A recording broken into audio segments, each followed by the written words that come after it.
Barmoq izlari inson tanasidagi eng noyob biometrik belgidir.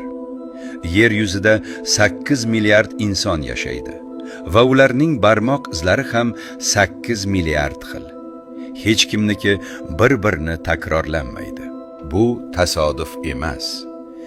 Eng g'alati tomoni, bu naqshlar umr bo'yi o'zgarmaydi.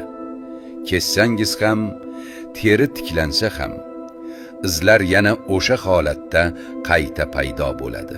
Chunki ular yuzada emas, ular tananing chuqur qatlamlariga yozilgan. Bu o'chirib bo'lmaydigan biologik kod.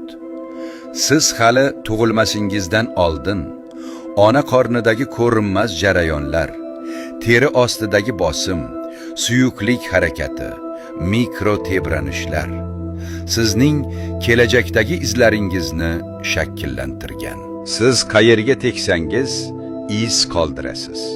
Ko'rinmas, ammo mutlaqo noyob.